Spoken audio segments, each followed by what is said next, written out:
La quarta idea que estructura el funcionament de les escoles és la idea que hi ha moltíssimes coses que els nens han d'aprendre i que tenir més informació és millor que tenir-ne menys. Bé, anem a analitzar una mica aquestes dues idees. Realment, si observem el funcionament de les escoles, veiem que la majoria del professorat i de l'alumnat estan estressats perquè cada vegada el currículum va més ple de continguts que és necessari que el professorat transmeti. Jo crec moltes vegades que l'escola sembla com un telenotícies, és un bombardeig constant d'informació verbal i visual a una velocitat tremenda perquè s'ha d'acabar el currículum de totes les assignatures més tots els aprenentatges transversals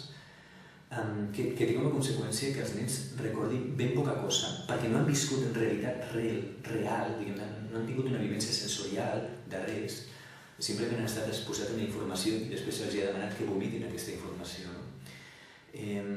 Podem fer una prova nosaltres mateixos. Si sou persones que heu arribat a estudiar fins al batxillerat o el que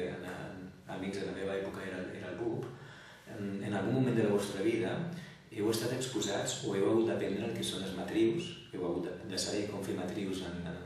matemàtiques, logaritmes, funcions, derivades.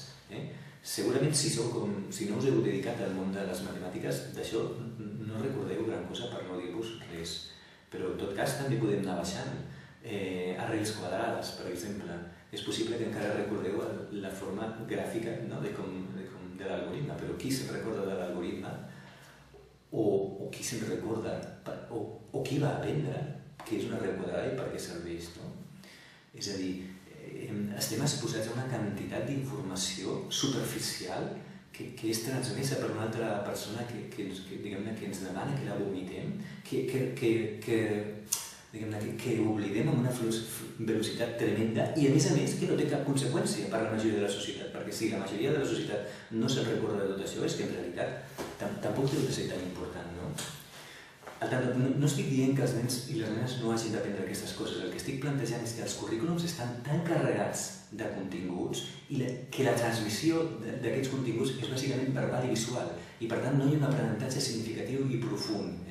No és el mateix, d'alguna manera, estar exposat a una lliçó sobre l'aparell circulatori que tu llegeixes el text i després fas els exercicis i al cap de 2 setmanes bàsicament no te recordes de gran cosa, que tenir una vivència sensorial de poder